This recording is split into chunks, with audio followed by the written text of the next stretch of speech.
하루 새벽 묵상을 쉬었을 뿐인데 마치 엄청 오랫동안 새벽 묵상을 하지 않은 그런 느낌이 듭니다. 늘 하던 일상의 시작이 하루만 바뀌어도 이렇게 와닿는 느낌이 전혀 다른 거예요. 새벽에도 어제 새벽에도 수원 큰딸 집에서 여느 때와 같이 성경을 정해진 시간에 읽고 그렇게 했지만 묵상 글은 따로 적지는 않았고 간혹 칭얼대는 외손주를 봐주려고 거실로 나갔습니다. 제가 키울 때와는 제가 육아할 때와는 아주 또 다른 문화였죠. 아이는 유아용 침대에 뉘어놓고 딸 부부는 큰 방에 들어가서 잠을 자는 겁니다. 또 보니까 애기 용품도 얼마나 디지털 문화가 많이 들어있는지 분유를 타서 젓는 것도 사람이 하지 않고 기계 위에 올려놓으면 다 회전해 가지고 섞어주고 물 온도도 늘 일정한 온도, 분유 태우기에 아주 최적의 온도를 그렇게 유지하는 그 기계 위에 놓고 또 신생아들이 자다가도 자주 이렇게 깨고 놀래는 일명 그 모로반사라고 하는 그것을 방지하는 옷을 입혀 가지고 보니까 옷이라고 하는 게 이 양쪽 가해로 모래주머니처럼 그런 게 들어 있는 거예요. 그런 것을 입혀 가지고 재우더라고요. 이거 완전 제가 애들 키울 때하고는 완전히 다른 그런 환경이죠. 아무리 첨단 기기, 첨단 환경이 있어도 애기들은 층을 그릴 수 있는데 그래서 애기 키우는다고 수고하는 딸의 부부를 위해서 제가 외손주가 층을 그릴 때마다 손으로 가슴을 토닥토닥 그려준다고 성경을 읽고는 그 뒤로부터는 거실에서 이렇게 할아버지 노릇을 했죠. 왜냐하면 저도 아이를 키워보면서 참 이게 출근은 해야 되겠고 애는 칭얼대니 얼마나 힘들었든지 그때를 생각해서 조금이라도 하루 가 있는 동안에 하룻밤이라도 좀 봐줘야 되겠다 싶어서 분유도 제가 직접 먹이고 트름을 시키고 했는데요. 이제 간 60일이 지났을 뿐인데 그래도 이 딸 부부가 아기 보는 것이 이제는 제법 익숙해져 가는 것 같습니다. 그렇게 부모가 되어 가는 것이겠죠. 모든 것을 아기 키우기에 최적의 환경을 유지해 가는 모습을 보면서 제가 아이를 키울 때 그 시절도 생각이 나고 또 한편 기특하기도 했죠. 출산을 앞두고 최적의 육아 환경을 위해서 이사를 가고 유아용품을 다 준비하고 키우는 이 과정들을 보면서 육아나 신앙이나 별반 차이가 없다는 것을 느끼게 됩니다. 여러분, 우리 신앙도 자라기 위해서는 최적의 환경이 중요한데, 하지만 우리 신앙은 육아와는 달리 험지에서도 꽃을 피워야 하듯이 어려운 환경에서 믿음으로 살아가야 하는 것, 그러면서 하늘 위로를 받아야 하는 것이 우리 신앙이겠죠. 그래서 방금 불렀던 찬송처럼 하늘 믿음으로 사는 자는 하늘 위로 받겠네. 정말 최악의 환경에서도 믿음으로 살아내야 되는 것이 바로 우리 신앙의 여정이 아니겠습니까? 순풍만 있는 것이 아니고 역풍도 있고 광풍도 있기 마련이죠. 그러니 우리 신앙의 여정에는요, 최적을 바라보는 환경이 나아지기를 기도하는 것이 아니라 최악의 환경 가운데서도 최선을 찾아가는 것이 바로 신앙의 여정이라고 생각되어집니다. 여러분, 초대교회가 한참 성령의 역사를 경험해 갈 때 기독교는 엄청난 박해를 경험하게 되죠. 수많은 교회 지도자들은 이때 순교를 당하게 됩니다. 그런 가운데 에베소에서 사역을 하던 사도 요한도 밤모섬으로 유배를 당하고 말지요. 그렇게 유배된 밤모섬에서 어느 날 요한은 예수님의 음성을 듣게 됩니다. 바로 이 내용이 오늘 1장 9절 우리가 읽었던 말씀이죠. 읽었지만 다시 한번 더 읽습니다. 나 요한은 너희의 형제요 예수의 환난과 나라와 참음에 동참하는 자라. 하나님의 말씀과 예수를 증언하였으므로 말미암아 밤모라 하는 섬에 있었더니. 자, 요한이 밤모섬에 갇힌 이유가 뭐라고요? 첫째, 환난과 나라와 참음에 동참하는 자이기 때문이었죠. 두 번째로는요, 하나님의 말씀과 예수를 증언하였으므로 밤모섬에 갇히게 됐죠. 바로 이 이유 때문에 요한은 밤모섬으로 유배가 되었죠. 하지만 10절에서 주의 날에 내가 성령에 감동되어 내 뒤에서 나는 나팔 소리 같은 큰 음성을 듣게 되지요. 그리고 말씀하시기를 네가 보는 것을 두루마리에 써서 에베소, 서머나, 버가모, 두아디라, 사데, 빌라델비아, 라오디게아 등 7교회에 보내라 하시기로. 이렇게 요한계시록은요 소아시아 7교회에 보내는 편지로 시작이 되고 있죠. 자, 이 7교회들의 사정을 다 아시는 예수님은 교회들에게 보내는 이 편지 가운데서 보면요, 어떤 교회는 칭찬하는 교회가 있고 어떤 교회는 칭찬도 있고 책망도 있고 또 다른 교회는 책망만 있는 교회들도 있습니다. 저는 이 계시록 서두를 묵상할 때마다 생각나는 것이요, 나는 어떤 교회를 목회하고 있는가? 이 7교회를 대비해 볼 때에 우리 교회는 이 7교회 가운데 어떤 교회에 속하는 교회일까? 이런 질문을 계속 해보게 됩니다. 또 동시에 질문하게 되는 것은 이 7개 교회는 소아시아 지역에 2000년 전에 존재했었던 교회로만 해석을 하는 것이 맞을까? 아니면 오늘 현대 교회를 대표하는 그런 7개 교회로 보아야 하는 것이 맞을까? 여러분은 어떤 생각을 가지고 계십니까? 저는 당연히 지금의 교회들도 넓은 의미로 볼 때 이들 교회 중 한두 교회의 모습 중에 하나라는 것이죠. 그래서 우리는 성경을 통해서 누구를 보는 것입니까? 바로 예수님을 보고 교회를 보고 나를 보게 되는 것입니다. 여러분, 이 엄청난 박해가 있어도 복음은 살아나고 교회는 살아나는 것입니다. 그래서 엄청난 박해가 있어도 성도는 살아나는 것이 있습니다. 우리 한국 교회가 정말 어려운 시절에 우리 한국의 성도들이 찬송 부른 게 뭡니까? 환난과 핍박 중에도 성도는 신앙 지켰네. 정말 한국 교회가 환난과 핍박이 있었지만 성도는 신앙 지켜 왔던 것이죠. 고생이 있는가 하면, 박해가 있는가 하면 주와 함께 받을 영광도 있는 법이죠. 오늘 새벽에 교회 마당에 나와 보니 교회 건너편 밭에는 한참 불을 켜놓고 헤드랜턴을 비추며 배추 출하 작업을 하는 것입니다. 봄에 그렇게 고생스럽게 수고한 것이 끝이 아니라 이렇게 출하의 기쁨 때문에 고생을 마다하지 않는 것 아닐까요? 여러분, 주 안에 있는 우리 삶도 마찬가지입니다. 이 땅에서의 삶의 애한으로만 끝이 난다면 우리가 제일 불쌍한 자이겠지만, 그러나 우리는 오늘도 마라나타의 신앙으로 주님 다시 오실 길을 준비하며 나아가는 것입니다.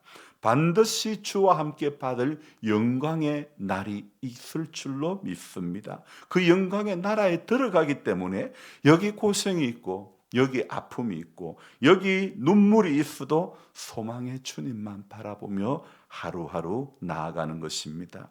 어제 안동에 있는 이 집사님과 통화를 했습니다. 좀 어떠시냐고, 아직도 못 일어나시냐고 그렇게 여쭈었죠.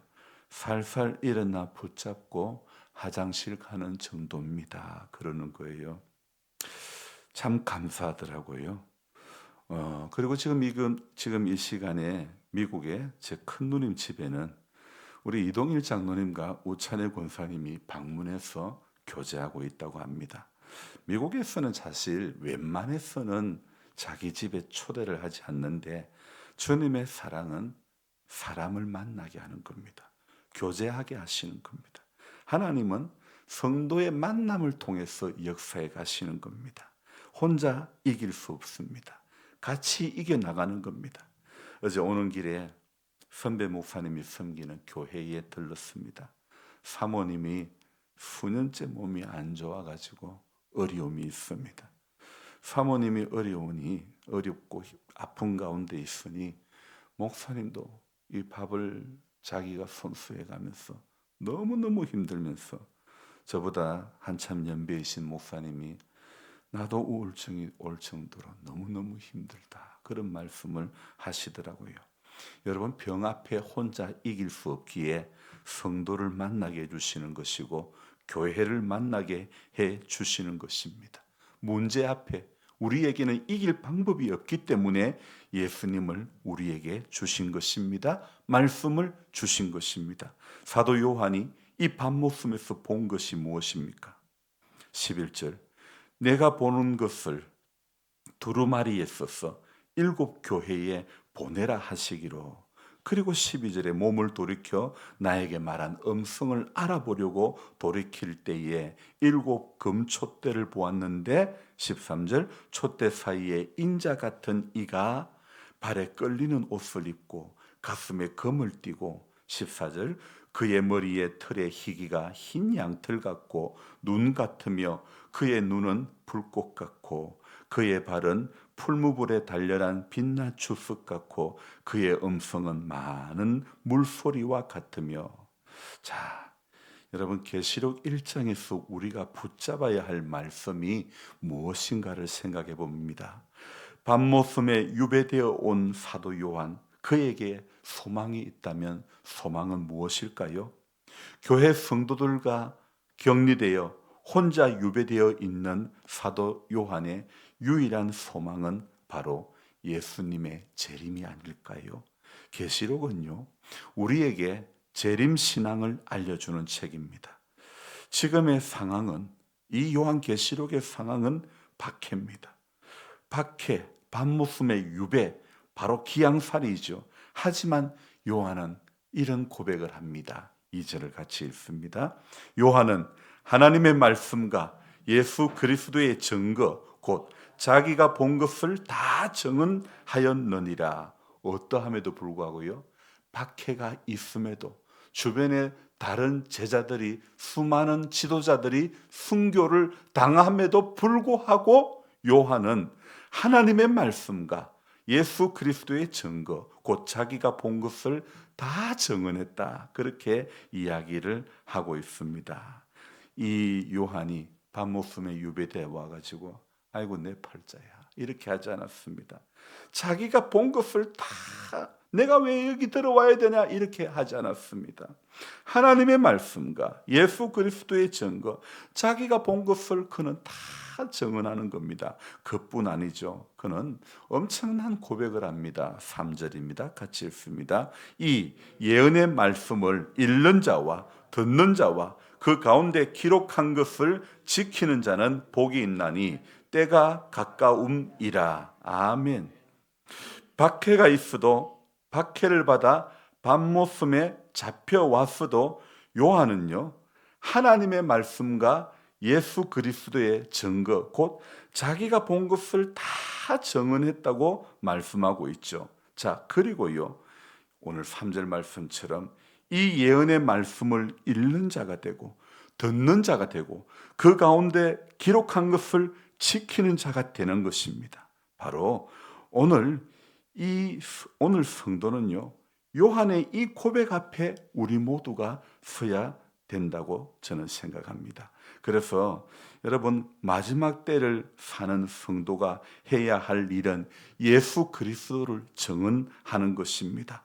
그리고 흔들리는 세상 속에서 이 예언의 말씀을 읽는 자가 되고 또 듣는 자가 되고 지키는 자가 되어야 될 줄로 믿습니다. 어제 제가 영상을 보지는 않았지만 영상의 제목에 이런 제목의 영상이 있었습니다. 유튜브에 하도 많은 게 나오니까 일일이 다 볼 수는 없고, 그러나 제가 제목만 봤는데 저는 인정을 할 수밖에 없었던 것입니다. 그 제목이 뭐냐면, 시편을 한 달만 소리내 읽어보십시오. 반드시 역사가 일어납니다. 이런 제목의 유튜브였습니다. 여러분, 하나님의 말씀을요, 한 달이 아니라 정말 소리내서 읽어가면요, 하나님의 말씀을 오늘 요한이 그 잡혀온 가운데서도 이 예언의 말씀을 읽는 자와 듣는 자와 그 가운데 기록한 것을 지키는 자는 복이 있다고, 때가 가깝다고 분명히 이야기하고 있지 않습니까? 그러니 저와 여러분들, 박해가 문제가 아닙니다. 최적의 환경이 되지 못한 것이 문제가 아닙니다. 여러분, 최악의 환경 가운데서도 하나님의 말씀과 예수 그리스도의 증거, 곧 자기가 본 것을 다 증언하는 이 요한의 삶, 밤모습에 유배되어서 마라나타, 이제 주님 다시 오실 길을 예비하는 이 요한의 모습을 보면서, 요한아, 너 에베소, 서머나, 버가모, 두아디라, 사데, 필라델비아, 라오디게아 등 7교회에 네가 보는 것을 두루마리에 써서 보내라. 그럴 때에 요한이 내가 몸을 돌이켜 나에게 말한 음성을 알아보려고 이렇게 돌이킬 때, 하나님 7금촛대를 보여주시고 7촛대, 그 촛대 사이에 인자 같은 이가 발에 끌리는 옷을 입고 가슴에 띠를 띠고, 이런 주 예수님을 보여주시는 거예요. 주님을 보여주시는 거예요. 여러분, 박해 가운데서도 예수님 만나면 그 박해를 이길 수 있습니다. 자기는 지금 밤모습에 유배되어 있는 상태지만은, 그러나 몸은 부자연스러워도요, 바울이 로마에 옥에 갇혀 있을 때 복음이 멈췄습니까? 그 사도행전 마지막을 보면요, 하나님의 나라와 주 예수 그리스도에 관한 것을 담대하게 거침없이 전파했다고, 그렇게 하면서 사도행전이 끝이 나더라고요. 그러니까 여러분, 최악의 환경도 성도가 만난 복음은 무너뜨릴 수가 없는 겁니다. 성도가 만난 예수님은 끊을 수가 없습니다. 왜요? 그분이 우리를 버리지도 아니하시고 떠나지도 아니하시겠다고 분명히 약속하셨기 때문입니다. 그래서 오늘도 성도는요, 하나님이 약속한 것 따라가면 됩니다. 주님이 약속하신 것 바라보고, 오늘 무슨 약속을 하셨지? 참, 어제 하루 종일 이렇게 새벽에 잠을 자지 못하고 성경 읽고 애보고 그런다고 피곤했지만, 또 장시간 운전해서 너무너무 피곤하지만, 그래도 오늘 새벽에도 정해진 시간에 말씀 앞에 서는 것은, 이 말씀이 곧 생명이고, 이 말씀이 곧 능력이고, 이 말씀이 곧 성도의 힘이 되기 때문인 줄로 믿습니다. 그래서 저와 여러분들이 요한이 고백했던 것처럼 이 예언의 말씀을 읽는 자, 듣는 자, 그 가운데 기록한 것을 지키는 자의 삶을 오늘도 살아가게 되시기를 주의 이름으로 부탁합니다. 기도하겠습니다. 좋으신 하나님 아버지, 성도의 만남을 허락해 주시고 그 만남 속에서 하나님의 놀라운 역사를 써가시는 우리 하나님, 오늘 우리는 홀로 이길 수가 없습니다. 같이 교회를 이루어, 같이 공동체를 이루어, 같이 신앙을 독려하며, 같이 도전을 받으며 하나님의 교회를 세워가며 죄악 세상에서 이기는 길이 무엇인가를 같이 몸부림치며 같이 기도하며 같이 애써 가야 되는 것이 우리 교회이고 우리 신앙이고 바른 모습이라고 생각되어집니다. 아파하는, 아픔 가운데 있는 성도를 볼 때 눈물로 기도해 줄 줄도 알고, 긍휼히 여기는 마음, 애통이 여기는 마음을 가지고 하나님 앞에, 우리가 주님 앞에 서는 그날까지 이 마음으로 나아간다면, 그것이 바로 심령 천국이 이루어지는 줄로 믿습니다. 그래서 여기에 있는 환경 때문에 좌절하고 넘어지는 인생이 아니라 여기에 있는 어려움 때문에 육의 문제, 또 사업의 문제, 만남의 문제, 경제적인 문제, 하나님 질병의 문제, 그 모든 어려움 때문에 넘어지고 쓰러지는 것이 아니라 문제로 인해서 하나님 앞에 더 가까이 갔더니 하나님은 내가 생각할 수 없는 방법으로 언제나 역사하시는 하나님이심을 믿습니다. 놀라우신 하나님의 역사를 우리가 기대하며 오늘도 이 땅에서 우리에게 주어진 이 하루를 믿음으로 살아가며 이길 수 있는, 그래서 하늘 위로 받는 모두가 되도록 도와주시옵소서. 연약한 가운데 있는 우리 이옥여 집사님 새 힘을 더해 주셔서 조금씩 더 깨어나게 해주시고 더 발목과 손에 힘이 들어가게 하시고 일상에 생활할 수 있도록 길을 열어주시기를 간절히 바라고 원합니다. 우리 하나님, 오늘도 무엇을 먹을까 마실까 입을까 염려하지 말게 하시고, 주님, 내게 능력 주시는 자 안에서 내가 모든 상황 가운데서도 대처할 수 있는 능력이 있음을 알게 하셔서 하나님 아버지, 우리 모두가 오늘도 어떤 환경에 처해도 예수와 동행함으로 이길 수 있는 모든 성도님들 되도록 도와주시옵소서. 예수 잘 믿다가 주님 앞에 서게 해주시고 가정마다 천국이 이루어지는 은혜가 있게 해주시고 교회가 기도의 끈을 붙잡고 늘 깨어있는 우리 임기 교회 되도록 도와주옵소서. 감사를 드리며 예수님의 이름으로 기도드리옵나이다. 아멘. 간절한 마음으로 주여 부르고 기도합니다. 주여, 주여, 주여. 하나님 아버지, 우리의 새벽을 또 깨워주시는